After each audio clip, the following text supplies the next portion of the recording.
안녕하십니까. 2023년 1월 19일 최병무의 팩트 시작하겠습니다. 김성채 전 쌍방울그룹 회장, 이 사람에 대한 구속영장 심사가 지금 이루어지고 있습니다. 본인은 출석을 안 했고요. 그러니까 검찰 측도 출석을 안 했고, 서류상으로 지금 영장 전담 판사가 구속 여부를 결정하는 절차를 진행 중인데, 자, 이 혐의는 자본시장법 위반, 이게 이제 사기적 부정거래를 했다는 거죠. 그 다음에 대북 송금 의혹, 이건 외국환관리법 위반입니다. 그 다음에 뇌물공여, 증거인멸 교사, 뭐 이렇게 돼 있는데, 우리가 이제 쌍방울그룹과 관련한 그 여러 가지 그런 맨 앞에 따라다니던 게 이재명 대표 변호사비 대납 의혹이었습니다. 근데 이 구속영장에는 그게 포함되지 않았다. 그건 이제 포함되지 않았다는 거는 수사가 그만큼 미비하기 때문이다, 이렇게 볼 수 있는데, 그러면 이재명 변호사비 대납 의혹에 대한 수사는 도대체 어느 정도나 진척이 돼 있을까? 이런 부분이 이제 궁금해지는 대목입니다. 그걸 좀 제가 팩트를 기반으로 해서 좀 유추 분석을 해드리겠다, 이런 얘기입니다. 우선 이런 그 변호사비 대납 빼고 다른 것들로 영장 신청을 한 거냐? 우선 영장 발부를 그 얻어내기 위한 검찰의 전략 중에 하나라고 봐야죠. 그런 거고요. 자, 그런데 이재명 대표 어저께 KBS에 나와서 이 부분과 관련해서 뭐라고 얘기했냐면, 변호사비 대납이라고 하는 것은 대체 누가 누구에게 언제 어디서 어떤 방법으로 얼마를 줬는지도 한 개도 밝혀진 게 없다. 일방적인 대납이라고 하는 의혹이 있다? 이게 무슨 대납 도깨비 같은 일이잖냐. 일종의 마녀사냥 같은 것이다. 이게 누군가가 돈을 뜯어내기 위해서 둘이서 녹음하다가 그게 와전됐다는 것 아닌가. 당사자들이 그게 우리가 지금 장난으로 녹음한 거다라고 검찰에 진술서도 냈다. 저는 변호사비 대납의 의혹이나 이런 거 기소하면 미쳤다고 생각한다. 거의 뭐 어마어마한 자신감을 보이고 있습니다. 이재명 대표 어떻게 이렇게 자신감을 보이고 있을까요? 물론 허장성세일 가능성도 꽤 크죠. 그러나 자기하고 변호사들이 입을 다물면 이거는 못 밝혀낼 것이다 라는 자신감이 있는 것으로 보입니다. 실제 뭐 그런 측면이 없지 않은 것으로 보이고요. 근데 작년 9월 중순에 이재명 대표의 그 선거법 위반과 관련한 허위사실 유포 혐의로 두 가지를 기소했죠. 김문기 전 처장을 모른다라고 얘기한 부분하고, 그 다음에 백현동 용도 변경, 이 부분이 박근혜 정부의 뭐 압박에, 국토교통부의 압박에 의해서 이루어진 것이다 하는 두 가지 사실이 허위사실 유포다 해서 기소가 됐는데, 이때 이재명 변호사비 대납 의혹과 관련해서는 기소를 못했습니다. 그래, 그 불기소 결정문을 보면 이 수사가 어느 정도 진척됐다는 걸 대략 짐작할 수 있는 대목이 나옵니다. 이렇게 돼 있습니다. 쌍방울 전환사채, 편법 발행, 유통 등 횡령 배임, 자금 세탁이 의심되는 정황이 확인됐다. 이재명 대표와 쌍방울그룹의 관계에 비춰 전환사채 발행 이익이 이태영 변호사 등에게 대납됐을 가능성을 배제하기 어렵다, 이렇게 되어 있습니다. 가능성이 있다가 아니고 배제하기 어렵다, 이렇게 되어 있습니다. 그러면 적어도 작년 5월에요. 이태영 변호사하고 나승철 변호사 뭐 이런 사람들을 검찰에서 참고인으로 소환 조사를 한 적이 있습니다. 이게 변호사비 대납 의혹과 관련한 거 아니겠습니까? 그러면 5월부터 시작했는데 9월 중순에 그 공직선거법 위반과 관련한 기소를 해가면서 이 변호사비 대납 의혹은 거기서 빠졌다는 거는 그때까지는 확인이 안 됐다는 얘기죠. 만약에 그때까지 대납 의혹이 사실이다 그러면 이 변호사비 대납도 없었다고 얘기한 게 허위사실 유포가 될 테니까.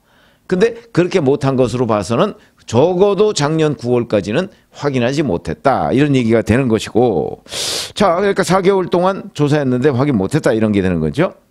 자, 그러면 이게 최초에 왜 변호사비 대납 의혹이라는 것이 늘 붙어 다녔느냐. 깨어있는 시민연대당이라는 친문정당, 뭐 정당이라고도 하고 뭐 친문단체라고도 합니다. 뭐 의석이 없다 보니까. 그런 곳에서 이재명 대표를 고발한 데서 비롯됐거든요. 그 고발의 근거가 누군가 그 변호사를 찾으려고 하는 사람이 어디서 들어가지고 이태영 변호사한테 전화를 하는 과정에서 그 쌍방울 전환사채 20억 뭐 그거 뭐 저 수임료도요 어쩌고 하니까 이태영 변호사가 네네네네 이렇게 얘기한 것이 근거입니다. 그다음에 쌍방울 그룹에 이재명 대표의 변호사 5명이 사회이사, 감사, 그룹과 계열사에 감사로 취업한 사실이 있다. 이게 혹시 그거 아니냐. 거기에다가 이재명 대표가 변호사들한테 주었다는 변호사비가 총 2억 5천 내지 2억 8천 정도밖에 안 된다. 이거는 터무니없이 작은 액수다. 이런 것들이 근거거든요. 그 근거는 상당히 일리가 있죠. 왜냐하면 이재명 대표 변호사들은 한 30명 정도 되는데요. 쟁쟁한 사람들입니다. 정상적으로 변호사 업계에서 통용되는 걸 기준으로 따지면 아마 거의 50억은 넘고 100억 가까이 된다는 게 정설입니다. 이 30명을 정상적으로 만약에 그 변호사비를 주어가면서 변호사로 활용을 했다면 50억은 확실히 넘고 100억 가까이 될 것이다. 왜냐하면 사건이 굉장히 많았거든요. 4건씩이나 되니까. 그것도 1, 2, 3심 다 합쳐서. 그러니까 이거는 2억 뭐 5천이니 8천이니 썼다는 건 말이 안 된다. 본인은 자기하고 잘 아는 사람들이기 때문에 뭐 무료로 해줬다. 뭐 이런 주장을 하고 있습니다. 이런 것들을 근데 어디 가서 확인하기가 쉽지가 않다는 거죠. 이런 점 때문에 이태영 그 변호사하고 통화하는 것 근거, 그 다음에 전체적인 그 변호사료 액수, 뭐 이런 건데 그거만 가지고서 대납했다? 그 다음에 사회이사 대납했다? 이렇게 얘기하기가 의심스러운 정황은 많은데 구체적으로 하나하나 확인하는 것이 쉽지가 않다. 그래서 제가 법조계에 있는 사람들한테 한번 좀 물어봤습니다. 이걸 정말 이게 어려운 수사냐? 그랬더니 어려운 수사인 건 맞다고 얘기를 합니다. 왜? 변호사비 대납이 있었다면 이재명 대표가 자기를 변호했던 변호사들한테 자, 내가 쌍방울 그룹이 됐든 어떤 그룹이 됐든 어디한테 해서 사회이사 하게 해줄 테니까 그걸로 좀 이렇게 퉁치고 내 변호사비 한 5억쯤 되잖아. 그러니까 사회이사로 해서 뭐 한 4억 좀 털고 내 변호사비로는 한 3천만 원 정도만 어떻게 안 될까? 동의하지? 이러면 오케이. 이렇게 됐을 가능성이 크다는 거죠. 그렇게 되면 이재명 대표가 그 부분에 대해서 함구하고 이 변호사가 그래 그럼 사회이사 뭐 이런 걸로 해서 뭐 그거 뭐 한 번도 안 나가도 되니까 회의 같은데 그러니까 그걸로 그냥 뭐 앞으로 한 2년간 얼마 받으면 그래 뭐 대충 되겠다. 요 두 사람만 딱 합의를 하고 예를 들어서 김성태 전 회장한테도 이게 변호사비 그 용도다라고 얘기 안 하고 그냥 내 저 가까운 사람들이 이런 사람인데 쌍방울 사회이사를 좀 하나 해줘. 이렇게 얘기를 했다면 가정입니다. 물론. 했다면 이재명 대표하고 그 변호사하고 둘만 말을 맞추면 끝나는 거죠. 다른 사람이 알 길이 없습니다. 의심스러운 정황은 굉장히 많은데 알 길이 없다. 이래서 이 수사가 쉽지가 않은 거다. 지금 현재 이재명 대표가 뭐 인정할 일은 없고 변호사들도 글쎄 이 업계에서 인정할 것 같지 않다는 게 그 다른 변호사들의 설명입니다. 그렇다면 이재명 대표와 변호사들이 딱 잡아떼면 이게 과연 가능할 것인가? 그러면 이제 계좌 추적 이런 걸 통해서 돈이 들어간 흔적 뭐 이런 걸 따져야 되거든요. 근데 이제 거기에 하나 또 가능성은 있죠. 이 전환사채를 현금화해서 그게 어디로 들어갔느냐는 게 명확하지가 않습니다. 아직. 그래서 이런 부분 때문에 이재명 대표가 뭐 진짜 없을 수도 있고 진짜 대납을 안 했을 수도 있고 아니면 대납을 했더라도 너무나 자신 있게 그걸로 기소하면 미쳤다라고 얘기할 수 있는 이유는 자기와 자기 변호를 맡았던 변호사들 사이에서는 확실하게 말을 맞춰놨기 때문 아닌가.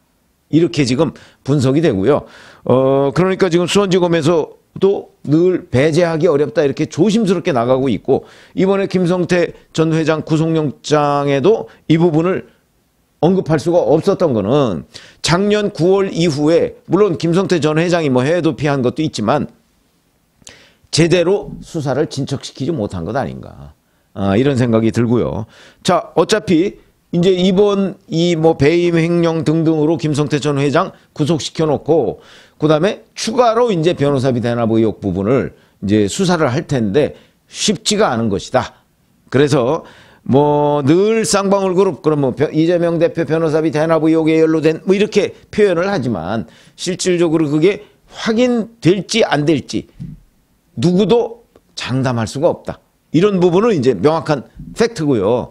다만 이제 전환사채를 현금화하는 과정 같은 데에서 뭐 정말 여러 가지 의심스러운 상황이 많기 때문에 그 자금 흐름을 쫓다 보면 그 의외의 성과가 있을 수는 있는데 현재로 보면 그 성과도 글쎄요, 뭐 법조계에서는 대략 50% 정도가 안 된다 이렇게 얘기하는 사람들도 꽤 있습니다.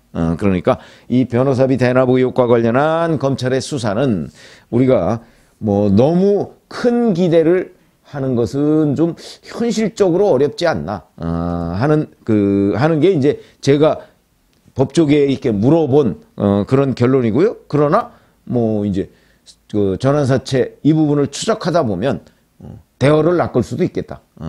이런 거는 이제 검찰의 수사력 내지는 또 검찰의 수사하면서 의외의 곳에서 또 의외의 단서를 잡을 수도 있으니까 뭐 그런 것도 항상 상수로서 존재하지만 수사 자체는 매우 어렵고 지금 현 시점에서도 뭐 뚜렷한 증거를 잡지 못했다는 느낌이 든다. 이게 이제 법조계들의 일반적인 분석이라는 점.